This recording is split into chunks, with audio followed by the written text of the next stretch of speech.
আসসালামু আলাইকুম রহমতুল্লাহি বারাকাতুহ। ওয়ালাইকুম আমি আসসালাম রহমতুল্লাহ বারাকাতুহ। আমি জি, নিউইয়র্ক থেকে বলছি। বলেন।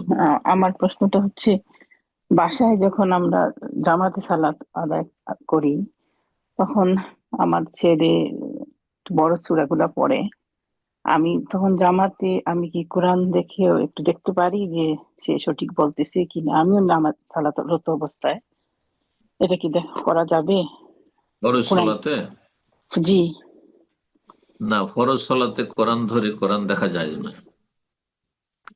নফলে, যেহেতু রাতের সালাতে তারাবিতে প্রমাণ রয়েছে তাবেই থেকে, সেজন্য ওলামারা জায়েজ বলেছেন যে এতে যেমন তেলাওয়াত জায়েজ মুসহাফে, তেমনই যদি মুসহাফ ধরে থাকেন আর দেখেন তো সেটা জায়েজ।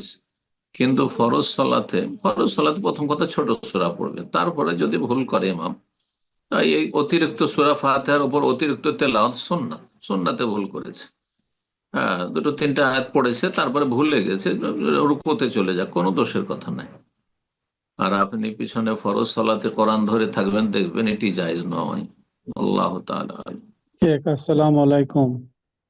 ওয়ালাইকুম আসসালাম ওয়া রাহমাতুল্লাহি ওয়া বারাকাতুহু। জি, জি, আমি ফ্রান্স থেকে বলছিলাম, আলী ফায়েজ। বলেন বলেন। আপনার শেখ, আমি তো আপনার দীর্ঘদিন দার্শনিক, কিন্তু অনেক সময় বিভিন্ন যে কাটিং দার্সগুলো পাই, ওইখানে আপনি যদি একটু কাইন্ডলি যে লেখক, এটা কোন লেখকের বইটা একটা শেষে অথবা একটু উল্লেখ করতেন, তাহলে আমাদের একটু ভালো হতো। কারণ আমরা তো বিভিন্ন কাটিং থেকে ম্যাক্সিমাম গুলো দার্স শুনে থাকি। লেখকের নামটা জানলে আমাদের একটু ভালো হতো। জাযাকাল্লাহ খাইর। জি। প্রথম কথা, যে আমাদের কোন সময় কাটিং, যে আলোচনা, এটা আমি নিজে করি না। আমি কমপক্ষে আলোচনাগুলি আমার 45 মিনিট থেকে 1.5 ঘন্টা পর্যন্ত থাকে। হ্যাঁ, 1 ঘন্টা, প্রায় 1 ঘন্টার উপরেই থাকে সবগুলি। কারণ এই আলোচনা থেকে অনেক ভাইরা কাটিং করে বিভিন্ন চ্যানেলগুলিতে দেয়, যেগুলোতে অ্যাড আসে, যেটা আমরা চাই না, কিন্তু আল্লাহ হিদায়াত করুক, তারা এইসব অ্যাড আসার তারাই কারণ। জি, আমরা এগুলো থেকে মুক্ত। জি, আমাদের এসবের সাথে কোনো সম্পর্ক নেই, এটাও বলে দিচ্ছি।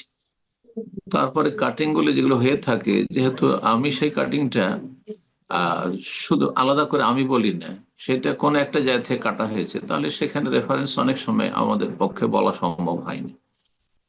অধিকাংশ জায়গায় তোমার রেফারেন্স বলি, আয়াত নাম্বার অথবা হাদিস, কোন হাদিসে রয়েছে, কিন্তু অনেক সময় হয়তো মাসলা মাসাইল বললাম আর রেফারেন্সটি বলা হলো না, কোনো একটি মাসলা উল্লেখ করলাম, সে মাসলা যদি কোনো ইমামের উক্তি উল্লেখ করি তখন ইমামের নাম উল্লেখ করি, কিন্তু এমনিতে যখন মাসলা বলছি তখন সেটা হয়তো অনেক সময় বলা হয় না। আর কারণ একাধিক কিতাবে সেসব মাসলা মাসাইল রয়েছে। জি, তো এরকমটা হয়ে থাকে। আপনি, আপনার জন্য সবচেয়ে ভালো যে আমাদের পুরো আলোচনাটা শোনেন, ওই বিষয়ের উপর পুরো যে আলোচনা রয়েছে ওই আলোচনাগুলি আপনার শোনেন অফিসিয়াল চ্যানেল থেকে, এটা আপনার জন্য বেশি ভালো হবে। এই পরামর্শটা আমি সবাইকে দেবো, ভাই বোন সবাইকে দেবো, যে এই কাটিং গুলি শোনার চাইতে বেশি, যদি আপনি একসাথে সময় না পান, কিছু 10 মিনিট শুনলেন, তারপরে আবার পরে শুনলেন, অসুবিধা নেই, কিন্তু আমাদের পুরো আলোচনাটা শোনার চেষ্টা করবেন, যেন আল্লাহ তৌফিক দান করেন। তবে কাটিং থেকে শুনলে আপনি যতটা শুনবেন ততটা উপকৃত হবেন, এই আর কি। সময়ের যদি অভাব থাকে তো আপনি কাটিং শোনেন, নিষেধ নেই, কিন্তু কথা হচ্ছে যে অনেক সময় কাটিং করতে গিয়ে অনেকে সে নিজেই ভুল করেছে, যার ফলে আমার কথাটি অসম্পূর্ণ থেকে গেছে। হ্যাঁ, তখন অনেক সময় আপনি ভুল বুঝে ফেলবেন। জি, বারাকাল্লাহ ফিক। উম, শেখ, আমার প্রশ্নটা ঠিকই আছে, আপনি বলেছেন, কিন্তু আমি অনেক দীর্ঘ এই আলোচনাগুলো আমি শুনে থাকি। তবে অনেক সময় দেখা যায় আপনি শুরু করেন, এখানে লেখক বলেছে, এখান থেকে শোনা যায়। তাই লাস্টের দিকে যদি আপনি লেখকের এটা নামটা এটা একটু এটা উল্লেখ করতেন। এই কিতাব প্রতিদিন ওই একই লেখক। হ্যাঁ, যে আমাদের কিতাব ফিকুল চলছে, মুখতাসার ফিকুল ইসলামী, সংক্ষিপ্ত ইসলামী ফিক, তো ওটার ব্যাখ্যা চলছে, তো প্রতিদিন আসলে ওই লেখকের নাম বলা হয়। এইখান থেকে তাহলে কাটিং শুনেছেন আপনি। জি, জি, জি, আমাদের জি, রবিবার আলোচনা। বারাকাল্লাহ ফিক। জি, বারাকাল্লাহ ফিক্স। সালাম আলাইকুম। বারাকাল্লাহ ফিক।